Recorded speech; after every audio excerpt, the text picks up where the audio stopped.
अस्सलाम वालेकुम। So guys, में खुश आमदीद। मेरा नाम मोहम्मद तैयब है और आज हम हकीम साहब से क्वेश्चंस करेंगे कि लोगों को यरकान के मसाइल बहुत ज़्यादा, तो आखिर इसका क्या तदबीर है, क्या अलामात है, क्या इलाज है। तो आइए हम हकीम साहब से क्वेश्चंस करते हैं। अस्सलाम वालेकुम। वालेकुम अस्सलाम। क्या हाल है हकीम साहब? अल्लाह का शुक्र। अच्छा हकीम साहब, मुझे बताएं कि लोगों में यरकान के मसाइल बहुत ज़्यादा है, तो आखिर इसके क्या वजूहात हैं? यरकान बज़ाते खुद कोई मर्ज़ नहीं है, बल्कि ये मर्ज़ अक्सर जिगर या बाज़ किस्म अमराज़ की एक भारी अलामत होती है। इसमें सफरा खून के साथ गर्दिश करता है, जिससे खून, जिल्द और आँखों का रंग जर्द हो जाता है। इलावा अंदरूनी झिल्ली भी जर्द रंग इख्तियार कर जाती है, सफरा जिगर में जमा हो जाता है। तो इसके 2-3 इक़साम हैं। तो इसकी कौन कौन सी अक़साम है?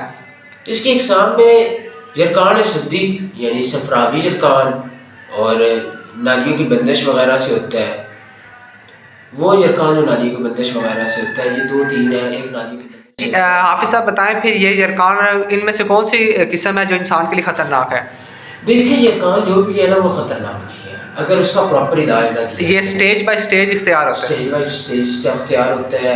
अक्सर तो ये होता है, आजकल जैसे फास्ट फूड है, बर्गर, शावरमे, उसके अलावा पिज़्ज़ा वगैरह है, ब्रेलर गोश्त वगैरह है, तो ये खा करना, तो इस तरह के मामला बहुत ज़्यादा है, जिसकी वजह से यरकान हो रहा है। कोई भी ठंडी चीज़ को खाने को तैयार नहीं, जैसे दही है, छिलका है वगैरह, बस कस्टर्ड वगैरह, वो खाने पर तैयार नहीं हो रहा।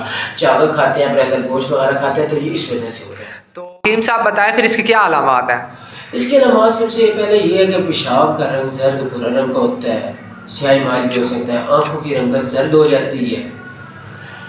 फिर लब, मसूड़े, ज़बान, जिल्द की रंगत भी खफीफ जर्दी माल या भूरी हो जाती है। हाजमा ख़राब होता है, मुँह का जायका तल्ख, भूख नहीं लगती, चिकनी और रोगन अग़ज़िया से नफरत हो जाती है। बिल्कुल कोई भी घी वगैरह इस तरह की चीज़ें खाने का दिल नहीं करता। नफ़क़ शिकम, मसलन पेट में हर वक्त गैस बनी रहती है, पेट भारी रहता है, बार बार डिकार आते हैं, तो बदबूदार पखाना खारिज होता है। ये सब बात है इसकी। हकीम साहब बताएं फिर आखिर इसकी क्या एहतियाती तदबीर है? तदबीर ये है कि भाई आप सबसे पहले तो फास्ट फूड, बर्गर, शावरमे वगैरह छोड़ें। उसके अलावा कस्टर्ड वगैरह खाएँ, साबूदाना खाएँ, मौसमी, अनार जितना ज़्यादा हो सकता है वो खाएँ।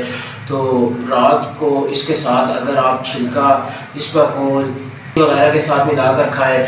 और इसका इलाज ये है कि भी आप मूली ले लें, इसका मूली ले लें, मूली को काट लें, काट के रात को बाहर नमी पे रख दें, सुबह उठे निहार मुँह वो खाएँ। इसके साथ चावल वगैरह पहले क्या है कि वो छोड़ दें, इससे इंशाल्लाह आप ठीक हो जाएंगे।